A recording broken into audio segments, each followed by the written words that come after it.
Hola a todos, ¿cómo están? Yo soy Claudia Dávila y en esta ocasión estoy con Ivonne Mendieta. Vamos a hablar de lo que viene detrás de ser un profesionista independiente o un freelancer en este Pregunta a un experto. Muchas gracias a todos los que nos acompañan y gracias a Ivonne por dedicarnos su tiempo. En un momentito les presento para que vean toda la experiencia que ella tiene.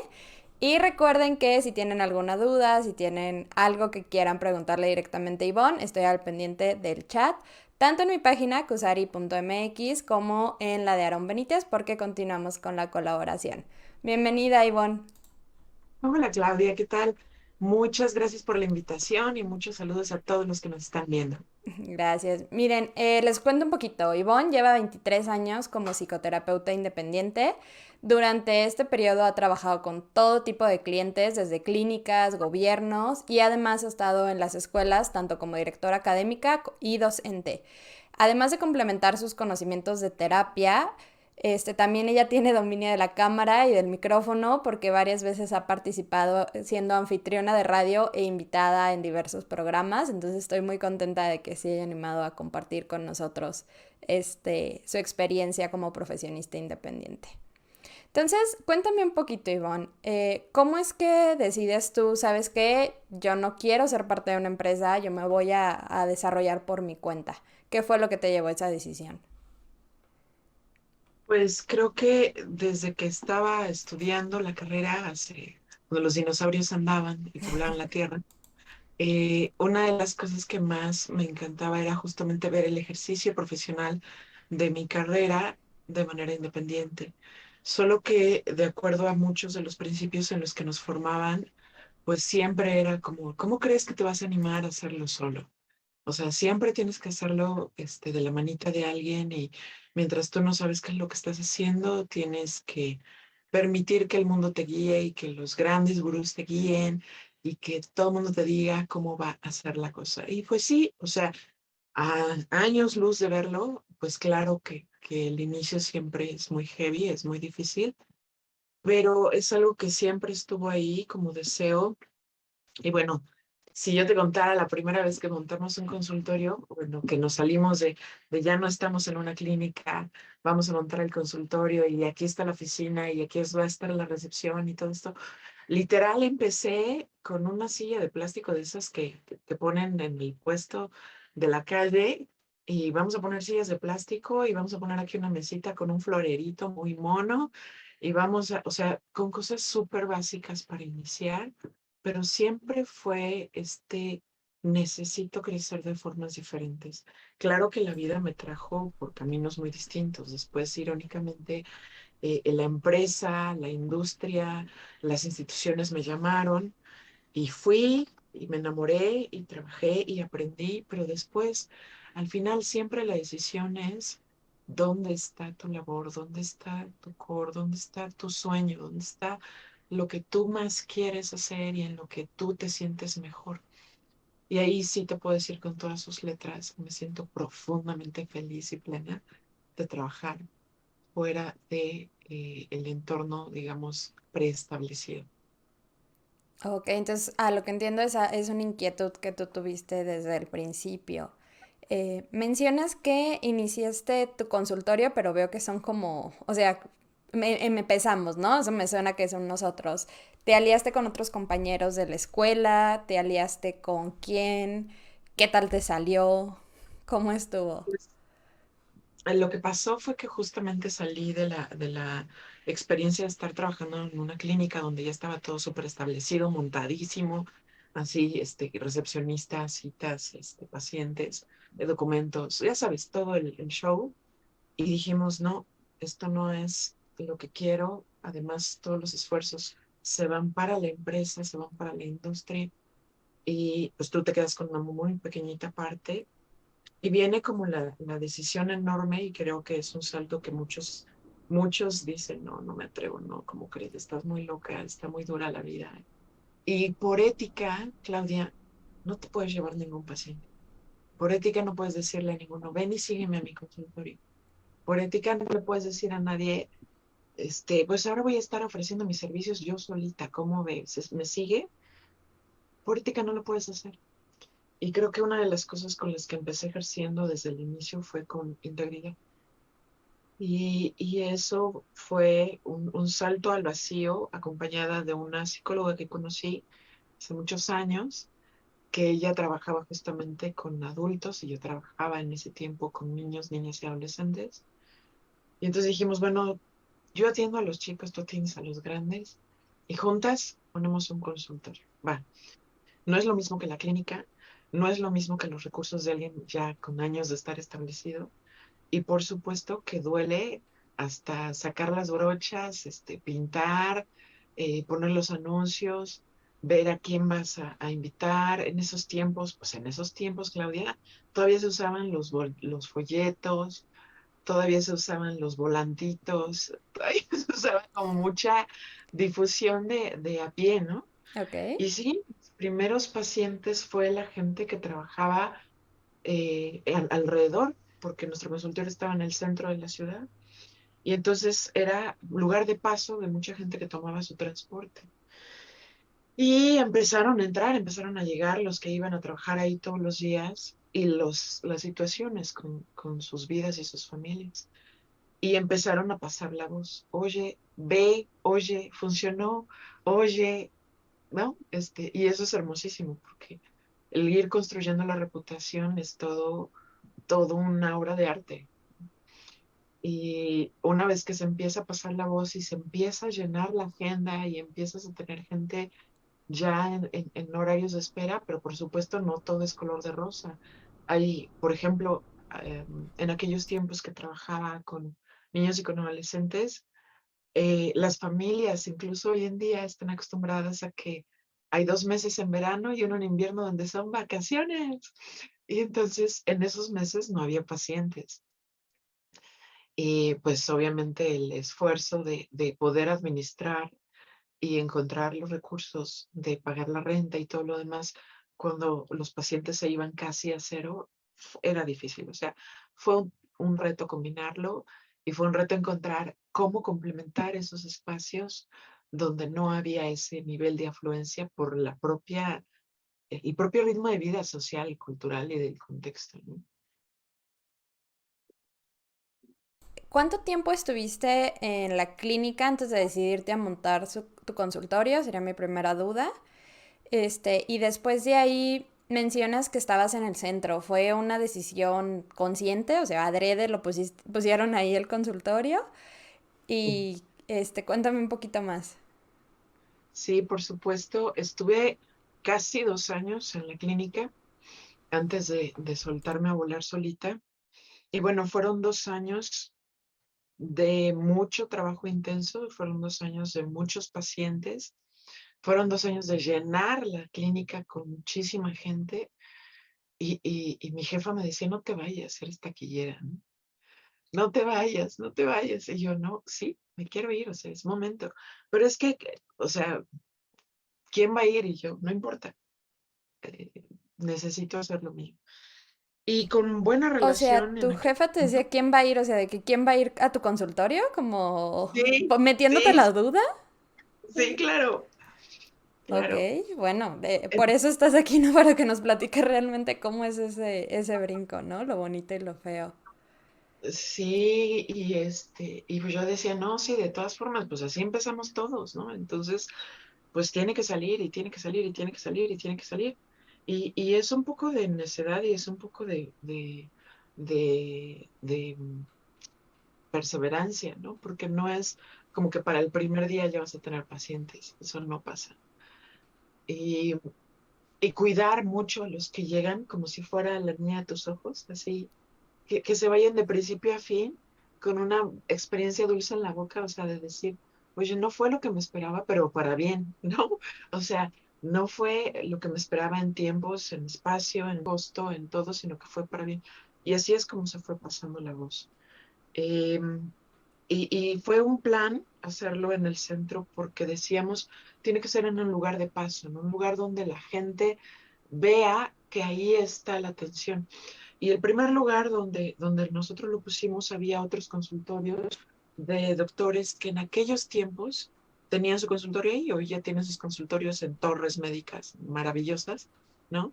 Pero en esos tiempos eran doctores que también tenían fama y entonces nosotros queríamos aprovechar el flujo de la gente que iba de todas formas a su consulta con el non plus ultra wow, doctor, y de todas formas iba a pasar e iba a ver el letrerito, ¿no? De que ahí había terapia. Entonces, pues eso fue plan con maña y funcionó.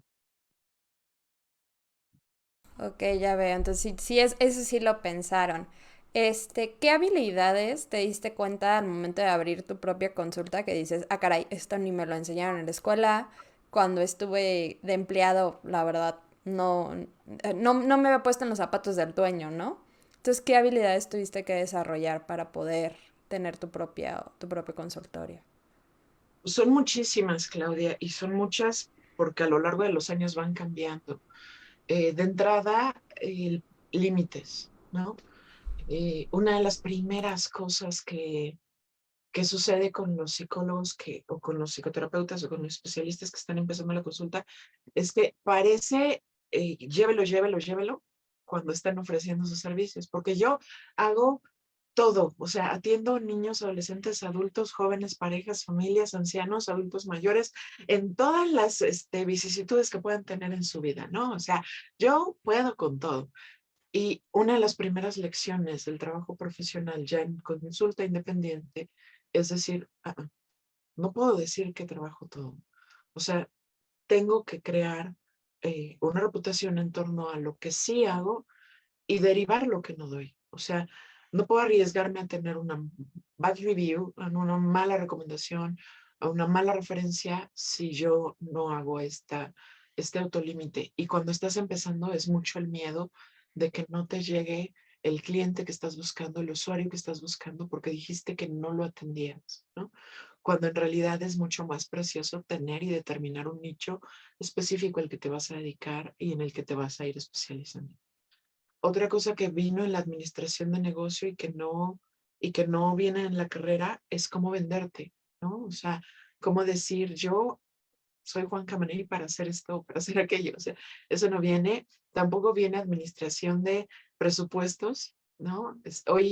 Hoy en día hago presupuestos y reviso presupuestos 2 veces a la semana y es ya una disciplina, o sea, a mí me funciona así, a mucha gente le servirá 1 vez al mes, fantástico. Yo lo reviso 2 veces a la semana porque eso es lo que me permite saber en esta semana, en la que sigue y en la que sigue, qué va a funcionar, cómo vamos con el plan de mes, cómo vamos con el plan anual y qué es lo que vamos a necesitar para poder mantenernos arriba del flote. Es muy a la mexicana poner negocios así abajo el agua, ¿no? Y entonces, o estar así como apenas sacando la nariz fuera del agua. Y la idea no es esa. Entonces, administrar los recursos que ingresan justamente para pagar la luz, el teléfono, la recepción, los impuestos, la limpieza, este tipo de cosas es súper heavy y creo que es todo un reto para quienes van en serio con esto, ¿no?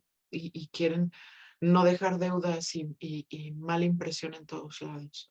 Otra cosa que creo que aprendí ahí también es mucha autodisciplina. Eh, cuando, cuando pones tu propio lugar, tú puedes decidir si no te levantas, y si no vas, y si no abres, y si hoy no das consulta, y si hoy no, como que no hay mucha ganita, ¿no? Y ya te la brincas. Y no, es la disciplina de estaré cuando me esperan. O sea, no voy a hacerlos esperar ni 5 minutos, ni media hora, ni nada. O sea, tienes que estar cuando dijiste que ibas a estar. Y si ellos deciden no ir, ya es bronca de ellos, ya es cosa de ellos, ¿no? Esa autodisciplina de decir, es que hay una fiesta buenísima, hay un congreso padrísimo, es que hay un concierto, es que el novio, la amiga, el vecino, el titiritero de la esquina, o sea, siempre va a haber distracciones. Y es disciplina decir, sí, pero tengo programada una consulta, sí, pero tengo un compromiso con una familia, ¿no? O sea, sí, pero, o sea, mi trabajo va primero. Y ahí es algo que creo que también funciona muchísimo porque va midiendo a la gente tu nivel de profesionalismo y qué tanto puede contar contigo, qué tanto puede confiar en tu palabra. Y en una profesión de la que depende mucho la reputación personal, pues es terriblemente importante, ¿no? Otra que es importante es la congruencia en el negocio y lo voy a poner en un ejemplo más claro, ¿no? O sea, tú no puedes abrir una consulta y entonces que te encuentren en el antro tirada de borracha. No puedes abrir una consulta y que te vean, no sé, teniendo algún tipo de conducta o algún tipo de representación extremista, yo le llamo, ¿no? Que llame como al escándalo, que llame como híjole, ¿cómo crees que la vi y le dije y todo? Y no es solo porque sea un pueblo, una ciudad, un lugar. Hoy que trabajo con pacientes a niveles internacional, o sea, ya la gente que la que atiendo no es solamente de este país, eh, la reputación llega a niveles que tú no te imaginas y la gente te conoce por cosas que tú ni siquiera estás imaginando, ¿no? Entonces, esa es otra cosa que creo que sí importa y que no le damos tanta relevancia, ¿no? Pienso. Otra cosa que creo que también aprendí en esto puede ser la perspectiva. Y la perspectiva viene de siempre va a haber alguien mejor que tú y siempre va a haber alguien que está como más chafa. Y como no sentirte el ombligo del mundo y tampoco sentir que eres como irrelevante. Esta perspectiva, híjole, te la da los años, los golpes y muchas experiencias para saber qué funciona y qué no. Y pues no es como algo que puedas tener como del primer momento, en el primer instante. No sé cómo ves, Claudia. Ya tal vez me estoy muy mal viajando mucho. No, no, no, para nada. Creo que eso es importante, ¿no? Porque también te ayuda a ver cuál es tu valor, cuánto vas a cobrar, qué estás dando, qué otros no están dando y qué no está dentro de tus capacidades dar también, ¿no? Eso te da cierto rango. Ya tuvimos a otra profesionista independiente, Lisa Morales, hablando precisamente de eso, en Pregunta a un experto, de cómo cobrar tu trabajo si eres independiente.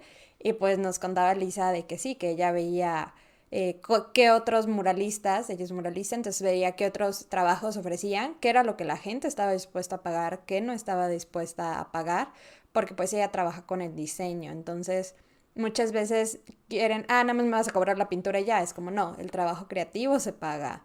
Y en tu caso, mucho de lo que consigues ayudar a las otras personas es ya por tus conocimientos previos, no es nada más por, digamos, tus habilidades manuales, no, realmente tú trabajas con la mente. Nos dice José Juan, mencionaste que cuando iniciaste se usaban trípticos, se usaban folletos. Ahorita, ¿cómo has migrado esa publicidad? ¿Cómo te das a conocer 20 años después? Pues en plataformas que ofrecen mis servicios a nivel internacional. Y es como perderle el miedo a lo moderno, ¿no? O sea, hoy que tuvimos este fenómeno tan doloroso a nivel mundial de la pandemia, fue un verdadero propulsor de todo lo que está sucediendo a nivel virtual, a nivel en línea. Entonces, creo que si tú googleas mi nombre, vas a encontrar algunas plataformas que en este país conectan con lo que yo hago y con los servicios que ofrezco como profesionista independiente. Y con esto te estoy diciendo, no solamente hice el proceso aquí en las de México, ¿no? Porque hay plataformas mexicanas hechas en México, maravilloso, muy lindo, muy bien, que ofrecen conectar a los pacientes conmigo. También hice el trabajo de hacer la solicitud, hacer la entrevista, mandar mis documentos, pasar por los filtros en las plataformas de otro idioma, el inglés, para que pueda yo aparecer en sus opciones y alternativas para pacientes en otro idioma, ¿no? Entonces, ese proceso tiene que ver con aprovechar lo que ya haces, con lo que ya eres, con lo que ya tienes, y por supuesto con perder el miedo a que te digan que no, a que no es suficiente, que tu credencial no vale, a que necesito que hagas la validación internacional del documento notariado de la carabina de Ambrosio, ¿no? Y pues sí, si te das el tiempo, si te das el espacio, si te das el lugar, no hay por qué no tenerlo solo, ¿no? Hoy la difusión es completamente diferente y pues obviamente los medios electrónicos es como la gente me contacta, además de la reputación. Perfecto. Entonces, bueno, vendes tus servicios en línea, ¿verdad? No solo es consultoría en persona. De hecho, desde que empezó la pandemia, tuve que migrar a todos los pacientes en línea y hasta la fecha se han quedado en esta modalidad por conveniencia, por decisión, por espacios, por tiempos, porque así les conviene y entonces ha sido una evolución de invertir en un consultorio físico primoroso con ventanales y flores y acuario y muebles y cafetera a invertir en plataforma, en servicios, en aplicaciones, en otro tipo de cosas. Perfecto. Entonces sí te tocó, digamos, a la hora de la pandemia pivotear y replantearte incluso tu modelo de negocio, ¿no? No sé Así es. si ya anteriormente te habías tenido que replantear el modelo de negocio y cuál es ese punto en el que dices, sabes que esto ya no está funcionando, necesito innovar. ¿Cómo te das cuenta? Sí, de hecho, pues en algún momento también estuve como, diríamos, los estadounidenses dicen como internship, para estar como residente trabajando con una colega que ya falleció y que digamos que era yo su coterapeuta en todos los servicios que ella ofrecía en su casa, que fue transformada como en una especie de clínica. Y entonces aprender a trabajar con eso todos los días, después de haber ejercido sola por un tiempo, también fue una enorme experiencia de aprendizaje de especialización, muy distinta a la de una formación académica tradicional, ¿no? Porque es todos los días, desde que empieza el día hasta que termina, desayunar, comer y cenar, procesos terapéuticos individuales, en pareja y en grupos. Y después de este fallecimiento y este cambio, la decisión de poner un consultorio cambia a rentar espacios en donde estoy cerca de los pacientes que me buscan. Y entonces empecé a tener, en lugar de un consultorio, tenía yo tres en la ciudad. Uno en la zona donde había más recursos, uno en donde había mucha gente, mucho tráfico, mucho tránsito, muchas personas, y uno como de acceso a otros recursos, o sea, de gente que no tenía tanto dinero para pagar una consulta, pero que necesitaban ese apoyo. Siempre ha sido importante para mí mantenerme accesible a distintos presupuestos y ahí lo que yo gano atendiendo a este tipo diferente, tan diverso de población es justamente la experiencia, porque no son lo mismo las broncas de un esquema socioeconómico de un lado al otro. Y el tener este abanico de poder atender a ambas partes en distintos lugares, pues siempre me ha permitido tener esa visión mucho más amplia de cómo se abordan estas problemáticas de manera muy específica. Entonces, es como una especialización ruda sobre la tierra, sobre la marcha y es como un intensivo de trabajo. Hoy que todo es electrónico, también aparezco en plataformas de fácil acceso, de fácil pago y en plataformas de otro tipo de acceso, ¿no? Ok, entonces también te diversificas, ¿no? Independientemente que sea físico o que sea digital, es importante abrir tu mercado. ¿Y eso lo aprendiste en la escuela? ¿Lo leíste en algún libro? ¿Lo intuiste? ¿Te lo enseñó algún mentor que tuviste? ¿Cómo es que llegaste a esa conclusión? He tenido la fortuna de tener diversos mentores y de aprender de ellos. Creo que las personas con las que he trabajado en distintos puntos de mi vida, ya en la educación, en lo administrativo, en las empresas, en las iniciativas en las que he tenido la oportunidad de colaborar, son perfiles tan distintos y son personas con mucha experiencia y entonces parece como si cada vez buscara un mentor más estricto o rudo o más, no sé, no sé cómo llamarlo, ¿Retador? más, sí, de alguna manera. Y esto ha sido un enorme aprendizaje porque no solamente es ver cómo hacen las cosas hasta dominar lo que hacen, sino después llegar con ellos con innovación, con creatividad, con ideas, con ¿y qué tal si hacemos esto? ¿Y qué tal si ahora hacemos aquello? ¿Y qué tal si ahora vemos esto de esta forma? Y no siempre ha salido bien, pero siempre me han dejado intentarlo y eso ha sido un enorme aprendizaje. Creo que los jefes que he tenido, los líderes que he tenido, los mentores que he tenido han sido muy fuertes. Incluso tengo mentores actuales que tanto en lo cercano, en lo familiar, como en lo profesional, me traen cortita. Y entonces eso no permite que yo me duerma, ¿sabes? Como decir, pues ya llegué a un modelo muy cómodo y muy a gusto, y aquí me voy a quedar por los próximos 40 años. Pues no, hay mucho más crecimiento. Ok, entonces buscas esos personas externas que te siguen retando, que te siguen está empujando y que tú a la vez y que te dan ese espacio de hacer cosas nuevas. Ya veo. Sí, y leer mucho. Alguna de las cosas que siempre me ha gustado es leer, es mi vicio, leo hasta en el baño. Y creo que la forma de dominar es como preguntarle a los que ya dominan también. O sea, hay muchas cosas que ya están hechas. O sea, cuando estás en la universidad, ¿qué vas a pensar? Que la psicología tiene que ver con merca y con ventas y con política y con, no sé, relaciones públicas y con eh, diplomacia y con administración de recursos y con...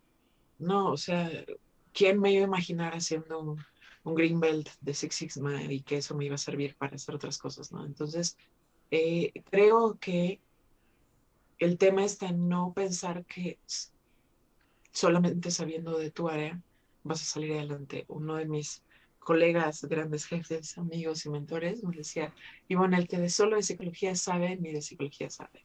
Entonces, creo que esa parte me ha quedado clarísima. Ok, ¿y qué libros nos puedes recomendar o qué autores nos puedes recomendar para la parte, digamos, de marketing, para la parte de administración, para todo eso? Bueno, creo que ya están choteados en sus bibliotecas para todos los pads que nos estén escuchando, porque son autores que ya conocen y con los que están familiarizados, tipo Tim Ferriss, ¿no? Que de alguna forma tiene una visión de de la psicología de los negocios muy distinta, ¿no? Pero a lo mejor el poder leer un libro también de Goleman, un libro japonés que se llama Haití, puede darles una visión de los negocios que no es como la tradicional, pero que puede darles ideas interesantes. Ah, bueno, nada más aquí repasando y para los que se vengan añadiendo aquí al stream, yo soy Claudia Dávila de Cusari MX, estoy en una entrevista con Ivonne Mendieta, estamos hablando de los libros que le han ayudado a ella a ser freelancer durante más de 20 años y cuáles son las estrategias y las habilidades que ha tenido que desarrollar. Ella nos comenta, fueron 3 libros, el primero me imagino es La Semana Laboral de 4 horas de Tim Ferriss. El segundo viene siendo Inteligencia Emocional de Daniel Goleman. Goleman. Focus, O cualquiera. focus, ¿Ok? Muy bien, con que es focus. ese autor. Y el último, Haichi, algo así. Ujú. Ok, que Es un autor es, japonés. es un autor japonés. Perfecto, ahorita se los pongo en los comentarios aquí en Kusari. Ok, aparte de eso, ¿escuchas algún podcast? Aparte de tus mentores, ¿de dónde más te sacas esos recursos para poder estar operando tu clínica y para mantenerte, digamos, siempre actualizada? Pues es que las lecturas son muy diversas. Por ejemplo, si te cuento que leí esta semana, te puedo comentar que leí a Luis Hay, que leí a Nietzsche. Luis Hay, que está trabajando con un tema de lo que en el cuerpo se refleja la salud. Leí a David Reyes, que es de sanar los traumas. Leí a Ruby Gottman, que es justamente para el trabajo con parejas. Leí a Frank Graham de qué hacer cuando la vida pesta. Leí a Deepak Chopra con uno que se llama De qué tienes hambre. Leí a Nick Arnett de Resiliencia y Primeros Auxilios Psicológicos. Releí los microensayos parte 2 de Aaron Benítez y leí el de Kevin Gruchek, que se llama Juegos de Terapia. Y son libros que, ¿cómo explicarte?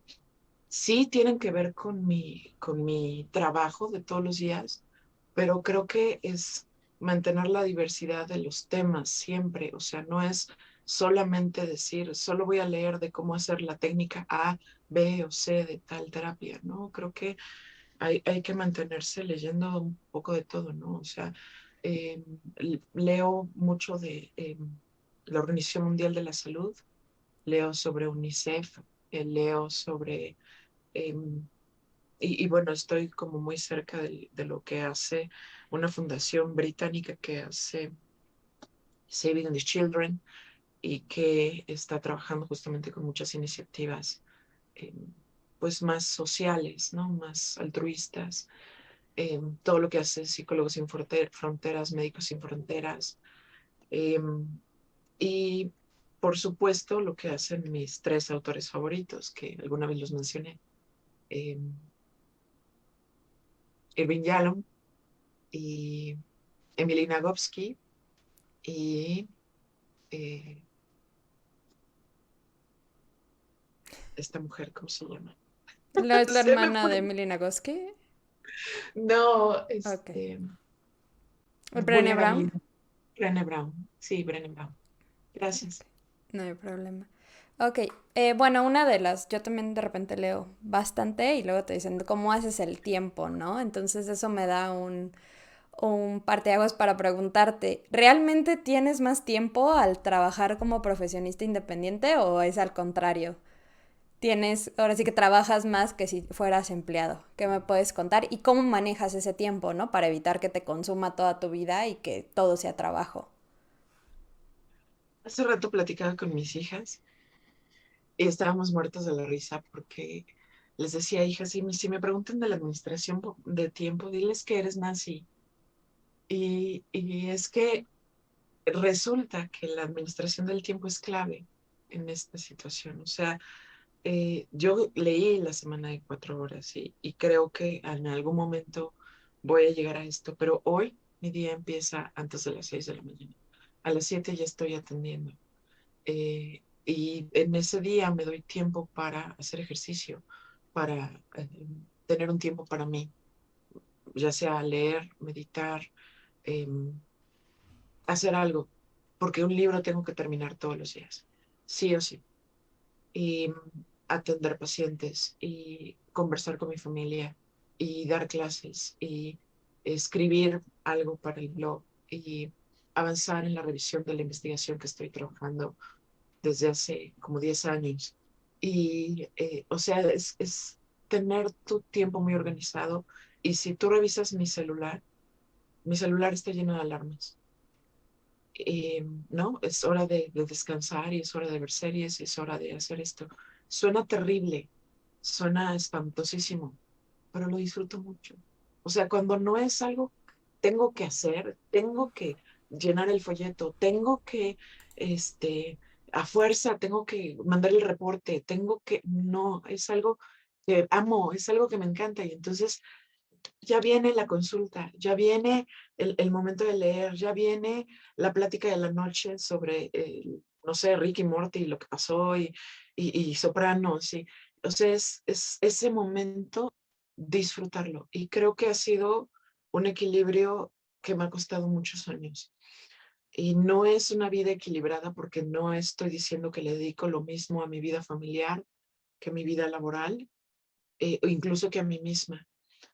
Lo que sí puedo decir es que es una vida elegida. O sea, yo disfruto mucho lo que hago y se nota en la productividad. Si, por ejemplo, el equipo de merca con el que tengo el privilegio de trabajar me dice, para tal fecha necesitamos tener esto listo, pues tengo que organizar mi agenda para que para ese día esté listo. Si alguna de las instituciones educativas con las que trabajo me dice, para tal fecha queremos un curso nuevo de esto, ¿no lo puedes hacer?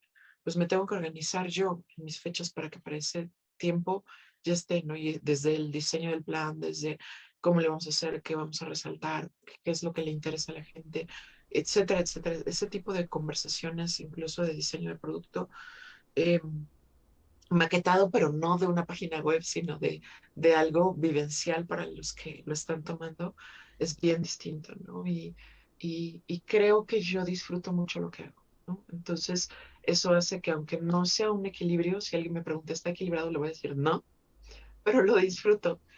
Y ese orden y esa estructura de todos los días, de lunes a domingo, porque los domingos también doy clases, los domingos también trabajo, eh, hace que mi vida se sienta muy a gusto, hace que se sienta muy equilibrada, a pesar de tener muchos compromisos, a pesar de estar en muchos lugares, a pesar de estar haciendo muchas cosas, ¿no? Y eso es muy rico. Creo que llegar a ese punto requiere mucho autoconocimiento porque si te cuesta trabajo levantarte, si te cuesta trabajo cumplir tus plazos, eres medio procrastinador y entonces te gustan las cosas, dejar las cosas para el último minuto, esto no va a salir muy bien, que digamos. El ser freelancer es para la gente con más disciplina, así como el autoestudio es para la gente con más hambre de aprender, más curiosidad nata, o sea, que nadie te tiene que decir, tienes que estudiar esto, es muy distinto a, hoy me leí algo fantástico sobre esto, ¿no? Ok, entonces es importante, ay, es importante evaluarte, ¿no? Realmente, como tú dices, tienes esa hambre de curiosidad, de seguir aprendiendo, tienes esa disciplina de pararte aunque no quieras y de organizar tus tiempos. ¿Usas algún, hay dos cosas, ¿usas algún sistema en particular? No sé, este está, creo, el de Get Things Done, hay quien usa pomodoros, hay quien usa nada, nada más tienes una agenda y la respetas. Ok. Es ejercicio de la voluntad. Mucha gente se pregunta cómo surgió y yo creo que tiene que ver con estilos de crianza.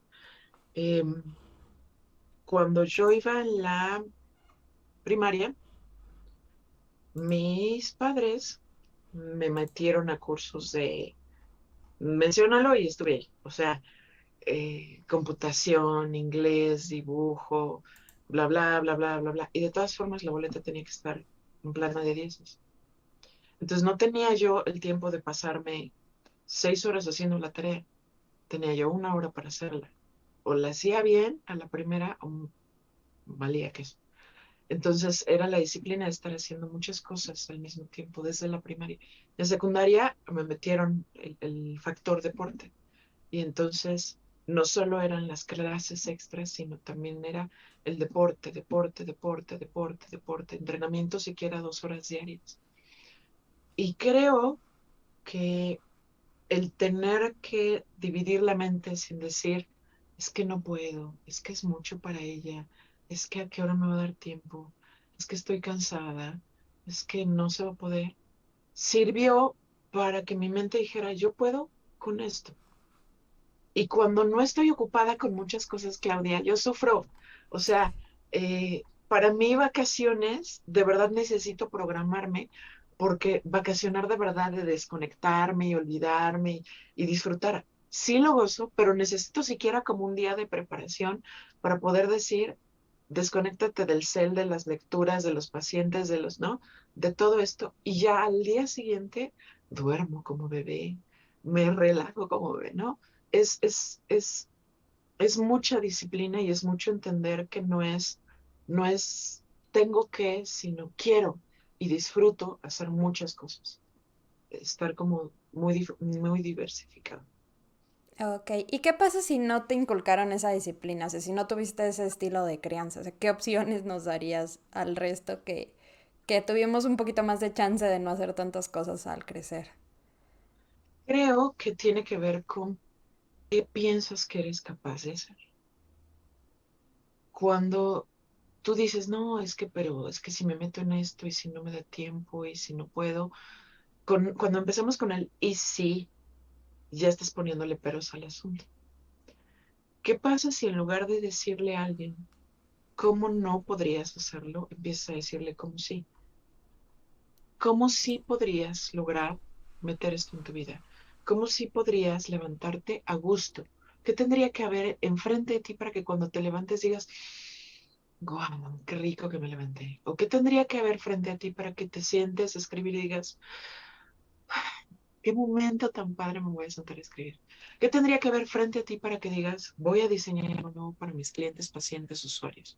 ¿Qué tendría que hacer? ¿Qué tendría que pasar? Y entonces, como cambiar el chip del, es que ya lo intenté y no me salió, y es que me siento muy agobiada, y es que me siento muy cansada. Normalmente, en nuestra cultura, que somos re dramáticos, encontramos a alguien a nuestro alrededor que refuerza el concepto de, sí es cierto, estás haciendo muchísimo, te vas a quebrar un día, te va a hacer daño, algo muy malo te va a pasar, pero ¿en qué momento vas a vivir y en qué momento vas a, no? O sea, siempre encontramos a alguien que refuerce nuestra duda. ¿Qué tal si empiezas a encontrar gente que en lugar de reforzar tu duda, refuerza tu curiosidad, o tu arrojo, o tu valentía, o tu desenfado de decir, bueno, y no me da la gana hacerlo así, voy a hacerlo así, ¿no? Entonces, esa parte creo que es muy útil. Una, y dos, ponerlo a prueba por una semana. Alguien escribió muchos libros sobre los hábitos que se toman 21 días, etcétera, etcétera. Yo, por experiencia, por trabajar todos los días con el cambio, puedo decirles que puedes intentarlo por una semana y tomar una decisión.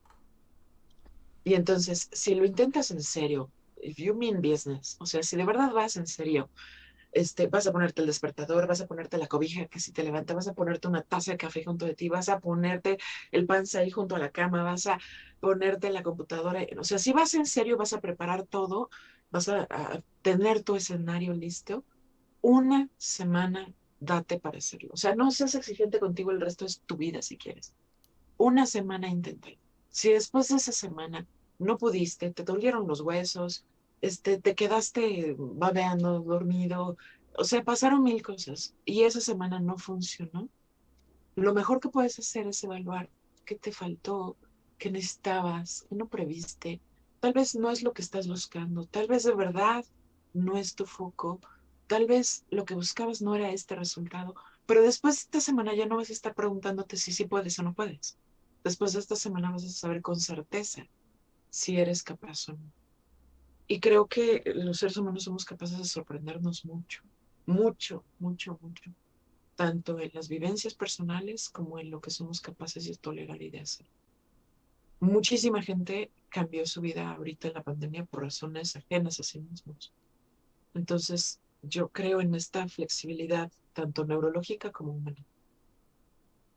Ok, entonces esa sería como tu recomendación. ¿Sabes qué? Inténtalo una semana realmente administrarte, prepararte. Y nada más ahí, muchas veces cuando pensamos en organizarnos, nada más metemos temas del trabajo, ¿no? A lo que estoy viendo, cuando tú haces tu horario, incluyes tiempo para desconectarte y tiempo para hacer ejercicio y tiempo para la familia. ¿Hay Sí, alguno que se me esté olvidando? O sea, para que lo consideren que no nada más es, de voy a estar trabajando, no sé, de 7 a 9 y luego desayuno y luego, no. O sea, realmente toda tu vida la tienes organizada, pero tienen que ser todos los aspectos de tu vida. Si no es cuando empiezas a tronar, ¿no? Porque descuidas pues, el resto. todos los que me importan, todos los que me importan, porque mucha gente que me conoce desde hace años me conocieron fumando, Claudia, y fumaba yo una cajetilla al día. Cuando me decidí a dejar de fumar, que lo dejé por completo, ya varios años de estar así, tuve que afrontar qué frustraciones había detrás de ese fumar. Y detrás del fumar había muchas frustraciones personales de lo que no podía, no, o que tenía que hacer, pero no quería seguir haciendo. Entonces, o saltas o saltas, no hay de otra. El poder empezar a lidiar con todas esas frustraciones fue mucho más útil que cualquier otra cosa. Entonces, más que sumar actividades a su día y a su agenda, sumen gustos.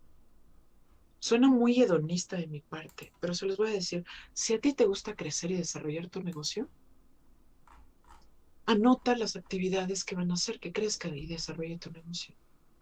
Si a ti te gusta crecer en intelecto y como persona, anota las actividades que te hacen crecer como intelecto y como persona. Si a ti te gusta crecer en habilidades relacionales, anota cosas que hagan crecer tus relaciones. Entonces, en función de tus prioridades, van tus actividades. Por muchos años yo dejé a mi familia de lado. Hoy mi familia es una prioridad, no negociable. Entonces, por eso está dentro de mi horario y dentro de mis prioridades, ¿no? Hoy eh, las decisiones son muy distintas de las que hubiera tomado hace muchos años y los rendimientos son mucho más heavy. O sea, hoy estoy ganando mucho más de lo que ganaba desgastándome, renunciando a mi familia, renunciando a tiempo para mí misma, renunciando a tiempo para el ejercicio, renunciando a muchas cosas. Necesitas primero entender tus prioridades para trabajar solo. ¿Qué te importa? ¿Qué te suma? ¿Qué te deja sintiéndote fresca, saludable, clara? Clara, o sea, que de verdad no tienes telarañas en la cabeza. ¿Qué cosas? Esas hay que incluirlas en el día. Perfecto, entonces empieza por definir prioridades y luego inclúyelas en la agenda, ¿no? Y si ahorita ya estás por tu cuenta, entonces ve realmente a qué sí le estás dedicando tiempo y a qué no le estás dedicando tiempo, ¿no? No puedes decir que la familia es prioridad, pero nunca tienes ese espacio dedicado para ellos. Ujú. Ok. Bueno, pues aprovechando que nos quedan unos 15 minutos, entonces lo primero, aprovechen si tienen alguna duda, estoy al pendiente tanto en mi página, kusari.mx, ya les puse ahí a donde encuentran a Ivonne, la encuentran en theclusefactory.com, es su blog, también la encuentran en Twitter como Ivonne-Mendieta y quiero pasar un poquito hacia lo financiero, ¿no? ¿Ahorraste antes de poner tu consultorio? Ya nos contaste un poquito del presupuesto, ¿no? Entonces, ¿cómo te manejas? Porque pues muchas veces es lo que te detiene, ¿no? De, sí me quiero independizar, quiero, pero ¿cuánto ahorraste? ¿Tienes ahorita un fondo de emergencia para tu negocio de la misma manera que tienes, no sé, un fondo de emergencia personal o tal vez no? ¿Y quién te asesoró para el área de los impuestos? Que creo que es como la otra gran duda que surge al trabajar por tu cuenta. Ok, ok. Es una pregunta muy larga de contestar la primera, porque al inicio, por supuesto, cuando los pacientes no es suficiente, mi forma de solventar mis gustos con los pacientes fue dar clases, ¿no? Y entonces el dar clases me permitía tener mi consultorio. Y entonces se convirtieron en dos pasiones. Después que el consultorio era suficiente, me invitaron a meterme todavía más a las instituciones y me metí. Aprendí como no te imaginas y gasté como no te imaginas. La vida en una institución tiene ciertos estándares que muy poca gente dimensiona, tipo el vestuario que vas a usar, los gustitos diarios que van desde el café que te tomas hasta otro tipo de cosas que van, siento yo, o sea, en mi experiencia, alejándote de lo que inviertes en tu sueño personal. Eso lo aprendí después, cuando entré al sueño de hacer una startup. En esa startup invertí todos mis ahorros, que eran algo. Y me refiero a invertir no solo porque yo pusiera dinero ahí, sino porque el hecho de no ganar dinero o no ganar lo que estás acostumbrado a recibir hace que todos los ahorros se fueran para solventar todo lo demás, todo lo demás. Fue una experiencia de aprendizaje enorme, enorme, enorme, enorme, y estoy profundamente agradecida. Y después vino la lección de necesito volver a las trincheras, necesito volver a dar clases, necesito volver a subir los ahorros, necesito volver a empezar. ¿Y cómo crees que vas a volver a empezar? Ya tienes 40 y ¿qué va a pasar? Y no tienes ya el fondo que tenías y qué va a pasar y qué vas a hacer y qué no es qué. Creo que el hecho de poder superar el duelo por lo perdido te hace tomar decisiones muy inteligentes. Yo me equivoqué en el manejo de muchas cosas, pero si en algo acerté fue no sentir eh, que me humillaba o que perdía cuando regresaba a las bases o a los principios o algo muy simple o muy sencillo. En todo se crece, en todo. Y así sea algún negocio, alguna industria, alguna empresa que te deje poquito dinero, pero que te permita sobrevivir para hacer tu sueño, se vale. Yo le aposté a eso y empecé a trabajar ganando súper poquito comparado con lo que recibía antes.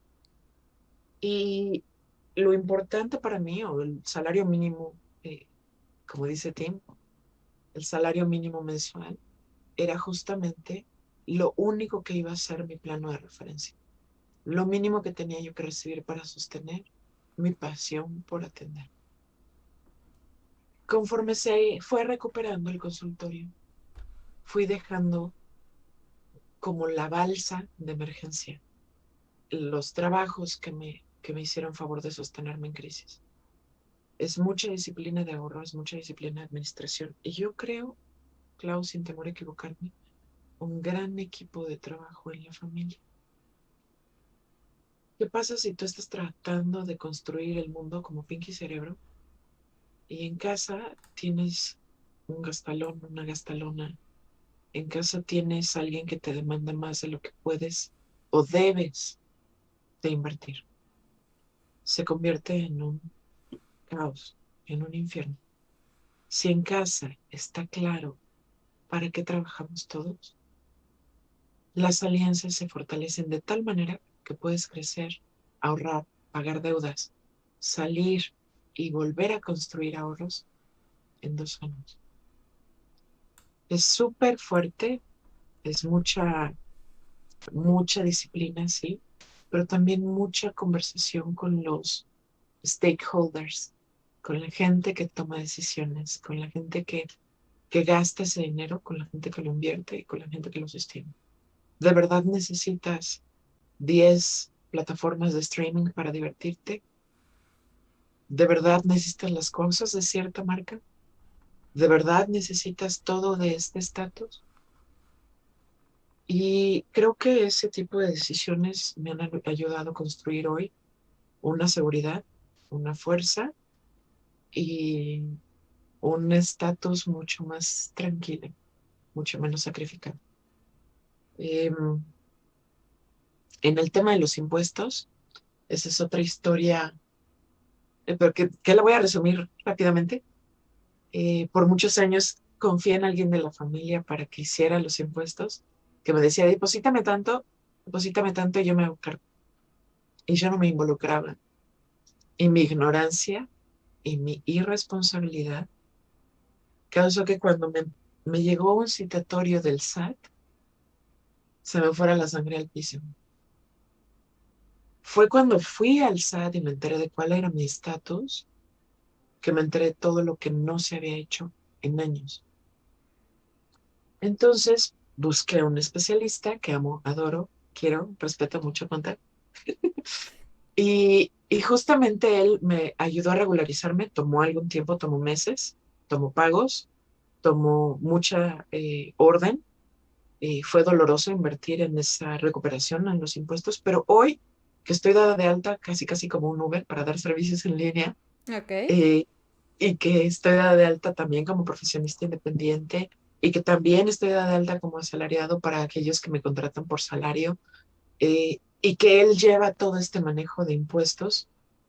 Es maravilloso poder confiar en alguien que tiene el mismo nivel de responsabilidad que tú y que cuando recibes la carta de felicitación del SAT o cuando recibes la devolución anual es como prueba superada, ¿no? La verdad es que es responsabilidad trabajar dentro de los límites de la ética, de lo legal y por supuesto de la regularidad como empresa, como negocio, aunque sea una sola, ¿no? Y creo que solamente yendo con un especialista en esta área vas a saber si lo que te conviene es ser persona moral y persona física, si cómo vas a armar tus declaraciones mensuales, qué necesitas, qué gastos entran, qué no.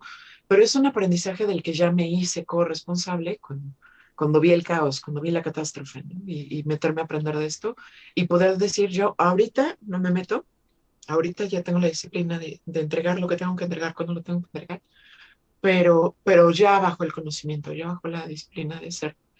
corresponsable en esos impuestos. Perfecto. Ya para cerrar, la última pregunta. Muchas veces se cree que el ser independiente, o sea, el ser empleado y recibir, tener tu quincena segura es como lo más estable. Y el ser independiente es meterte a aguas peligrosas, de que sí ganas más, pero también puedes perder más o así. Tú ahorita que ya tienes 20 años, más de 20 años en esto, ¿realmente cuál de los dos consideras que es que te da más seguridad financiera? ¿El ser independiente o el ser empleado? Es que los tiempos cambian, Clau. Los tiempos cambian. O sea, si me preguntaras como baby boomer, probablemente mi respuesta habría sido quédate en la empresa hasta el final de los tiempos y que te den tu jubilación y te den tu pensión y tu reconocimiento y tus bonos, ¿no? Y tus vales y todo. Pero hoy, gracias al desarrollo que hay, gracias a la oportunidad que han salido con los millennials, gracias a los nuevos tiempos, al desarrollo de las redes, gracias a la inteligencia artificial, gracias a todo lo que facilita el mundo virtual, creo, y me puedo equivocar, ¿no? O sea, creo que es una apuesta segura irte por el freelance si estás consciente de quién rayos eres. O sea, si tú estás en periodo de conocerte y saber quién eres y de qué eres capaz y cuáles son los límites, tu disciplina, tu nivel de orden, tu nivel de inversión, tus ahorros, pues te las vas a ver un poco negras un rato que puede tardar algunos años en lo que aprendes algunas lecciones. Pero si ya sabes quién eres, si ya sabes qué sabes hacer, si te valoras, si sabes de lo que eres capaz, bienvenidos al Himalaya, como decía el monstruo de las nieves en Monster Inc. O sea, de verdad, es maravilloso tener la libertad de decidir qué vas a hacer y cómo lo vas a hacer. Es inspiracional, es liberador, es apasionante y es redituable. No voy a entrar en detalles, pero es muy redituable. Perfecto. Bueno, con esto me gustaría terminar la entrevista. Muchas gracias por tu tiempo, Ivonne. Gracias también a las personas que nos acompañaron. Les recuerdo que en los comentarios pueden encontrar el link a todos los perfiles de Ivonne. Ella está en www.theclusefactory.com, ese es su blog. También la encuentran en Twitter como Ivonne-Mendieta y en Facebook ese es Bonnie Mendieta, ¿verdad?